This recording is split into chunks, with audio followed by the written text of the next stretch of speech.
We all have some kind of shadowy aspect, some kind of demon, something that lurks beneath the surface of our being on the physical level. So we need to dig down inside of us to find what is in there unconsciously. And so what's really buried below the surface of our being? When we go out to events and situations and work and we do the things that we do in our day-to-day lives, we only show certain parts of ourselves. Who has an ego? Everyone is raising their hand.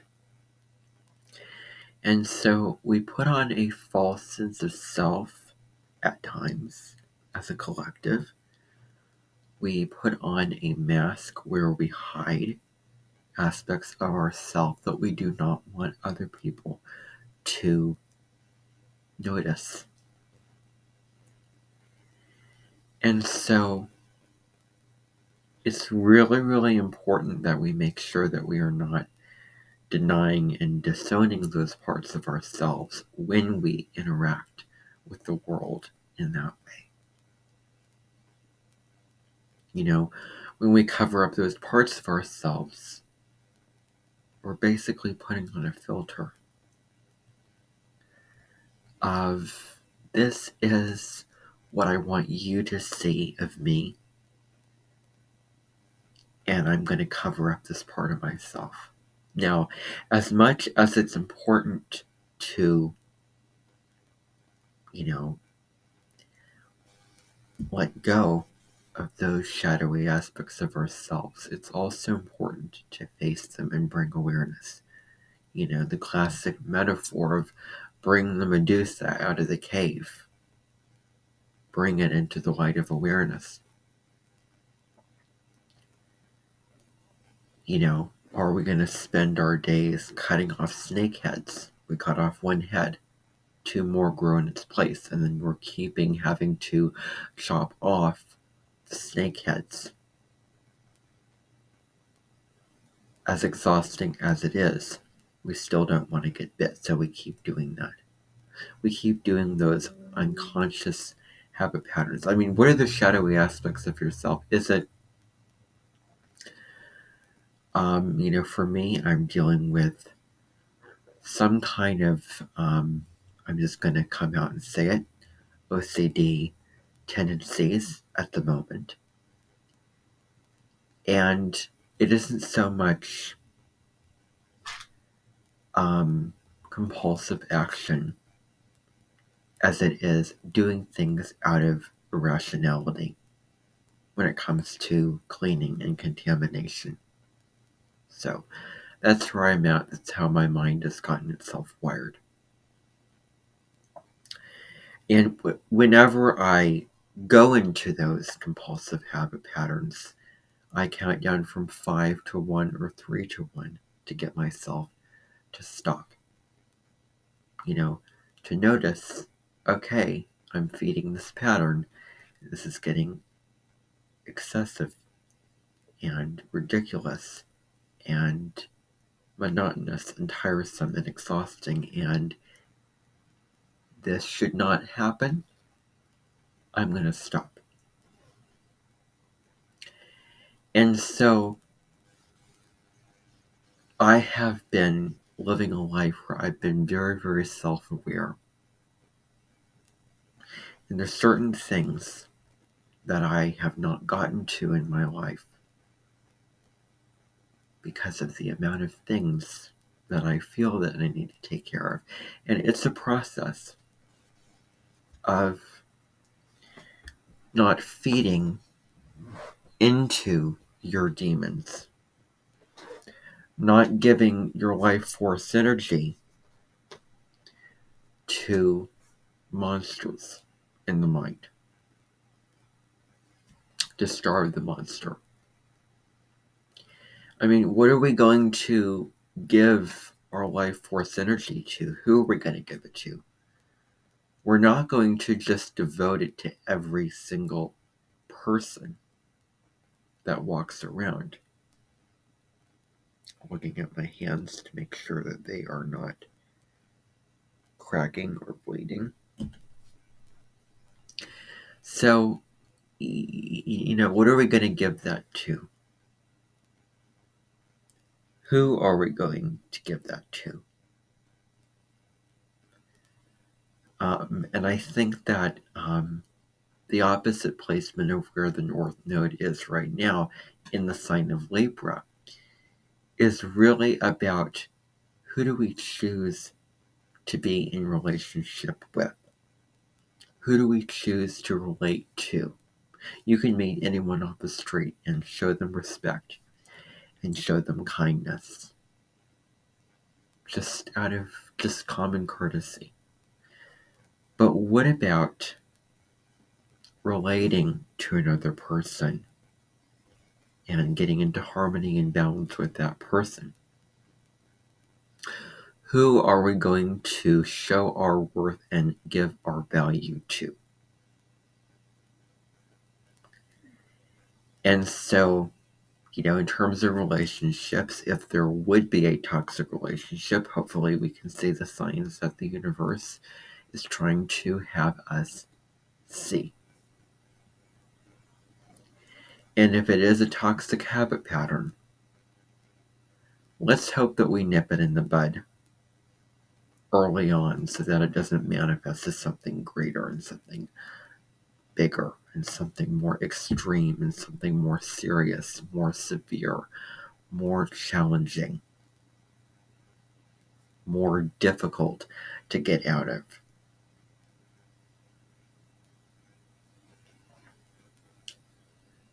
So we need to also accept ourselves and accept our shadows and accept our flaws and imperfections, warts and all. We need to come to terms with this. We need to first surrender, and we need to find inner peace with what we have done and how we are now and what we're dealing with, first of all. But are we willing to dig deep into ourselves and into our unconscious habit patterns and into our unconscious ways of being and our deepest desires and motivations and feelings and emotions? Feelings and emotions are two different things. Emotions come from, inside or outside. Feelings inside or outside. But we need to dig deep, first of all of us need to dig deep and find what is going on, what is at the root of why I'm taking this action, why am I doing this thing. And if there was any kind of trauma or traumatic event or crisis or difficulty or whatever it may be that happened in our life that got implanted into our consciousness that causes us to act in certain ways.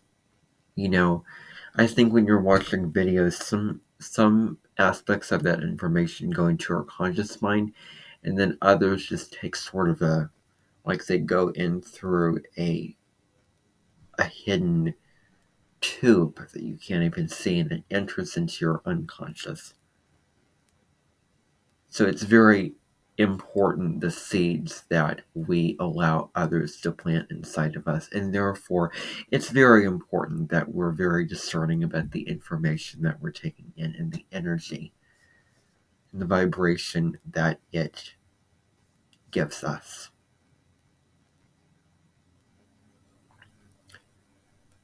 I mean, does it cause fear and stress and anxiety and worry and panic and sorrow and just unnecessary pain? Does it cause all kinds of negativity? Or does it bring us closer to our intuition, closer to joy and things like love and peace and presence and all of those positive things. So that information and those experiences that we have in life together create the actions that we take. I mean, why, on the extreme end, if we're talking about really negative life experiences that instill fears in us, and maybe some self-destructive habit patterns. I mean, experiences create associations in the mind, and we associate certain things with certain feelings. For example, I was visiting family way back in the summer of 2011. I was only 7 years old at the time. And I think that was when I was going through my first Saturn square. So what was going on was I was visiting family, an aunt and an uncle, and I went to a hibachi restaurant, and I'd never been to one before. And it was a brand new experience. I was sitting down. There was this big, fat metal table, and we were just sitting there, and it was a beautiful summer's evening. It was sunny, and then there was a man who came over and started putting things on the grill, and then he put something on the grill, and then it all suddenly, out of the blue, burst up into flames, and I was scared to death. I was very, very frightened because it was sudden. It wasn't just, I'm going to light one spark of fire, and then this spark of fire is going to be lit, and then it's just going to grow. The fire is going to go gradually. Actually, no. It was all of a sudden, and so it was very, very scary. I put my head down, all those kind of things like that. And the association that I have to hibachi restaurants is fear. The same thing of, being afraid of the sound effect of sudden thunder and lightning. I mean, anything that's sudden noise was very fearful for me. I was very shocked and startled and put off by that. The fire alarm suddenly going off. And this was a big one. Automatic flush toilets. I've gotten over that fear already.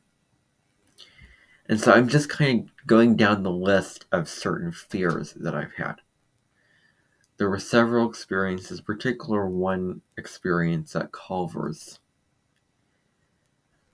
where I was in the restroom and it either was a hand flush or automatic flush toilet. And it was sudden. I wasn't just pushing the lever and doing it from my own control. It flushed just suddenly, and it was unexpected, and I became very, very fearful of that, of how loud it would be, what the sound would be. And so that was another fear. I also acquired a fear in the summer of 2015 of buzzy flies to my ears. I was very, very afraid because I was very waiting for the next shoe to drop. I didn't know when a fly would buzz in my ear or not. And the sound and the frequency of the buzzing really created fear.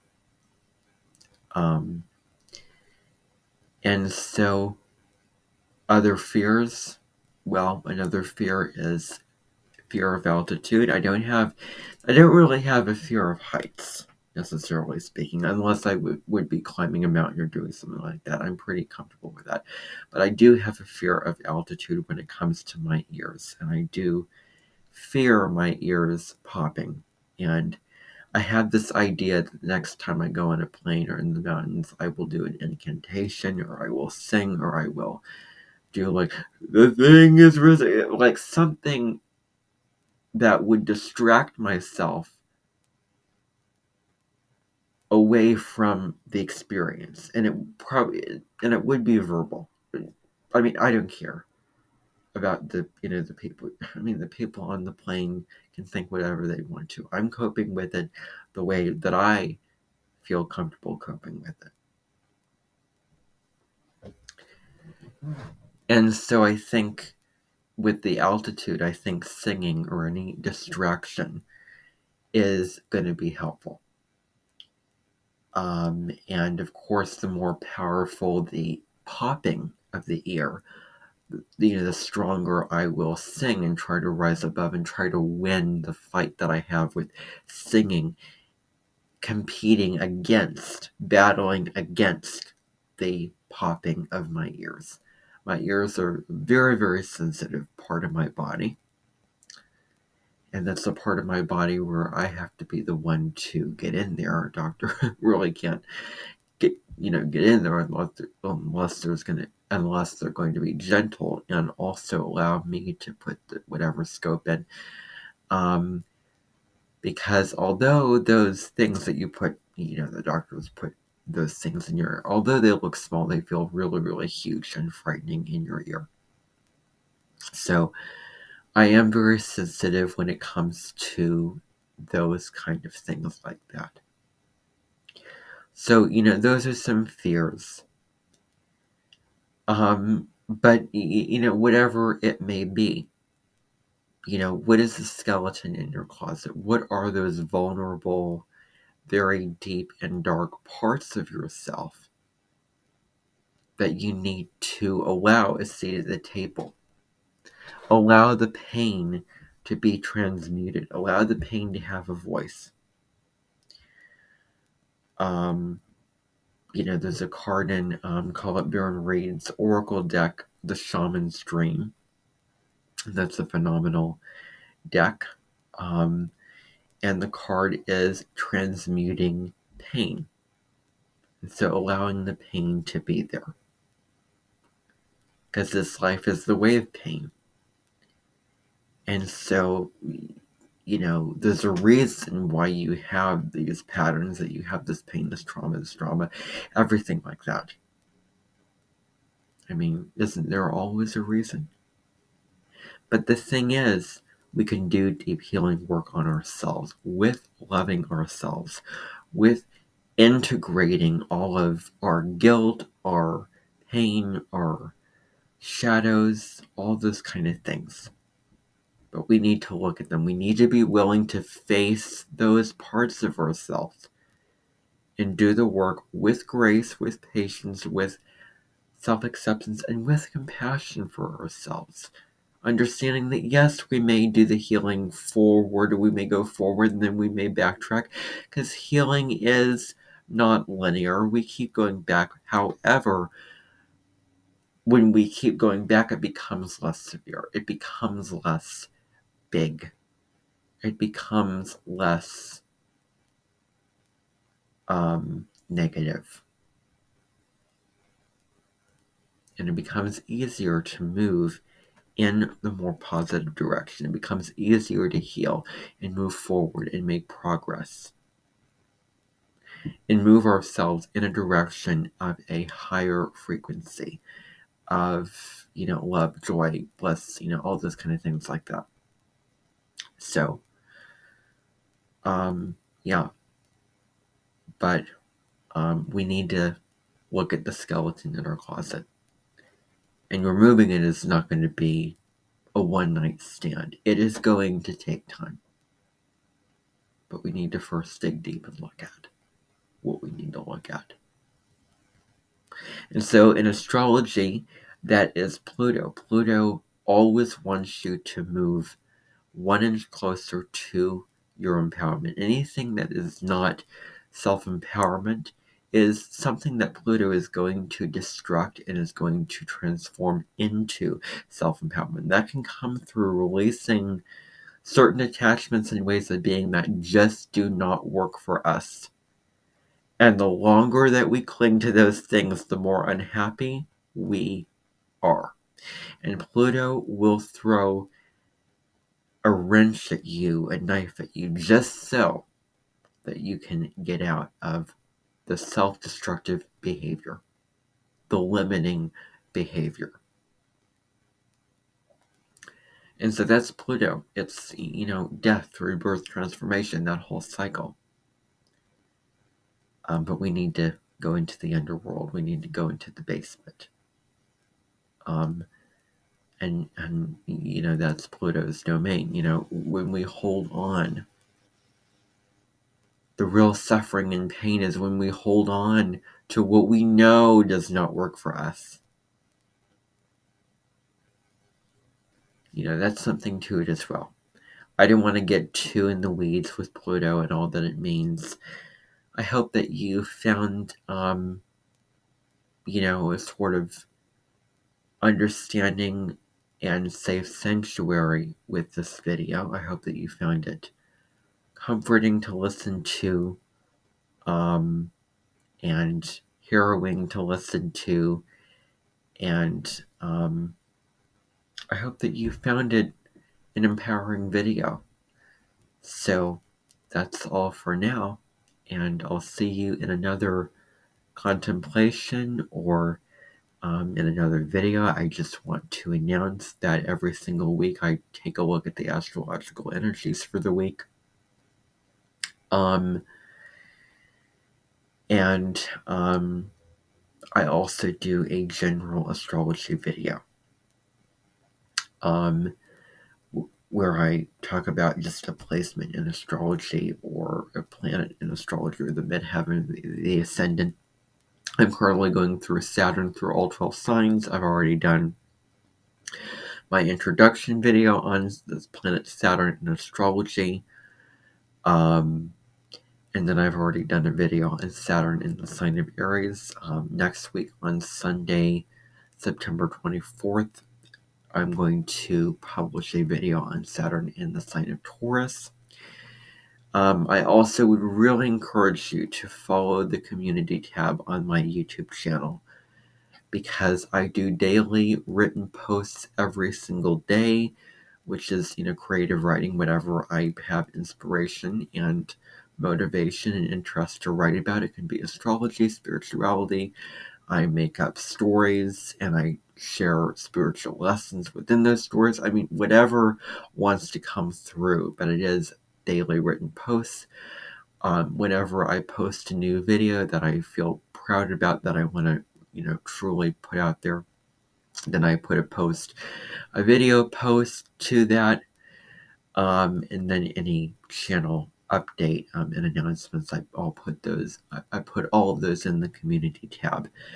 And there will be a poll that will be coming out pretty soon on September 30th, where I will be asking you, do you want me to produce separate videos for the upcoming eclipses?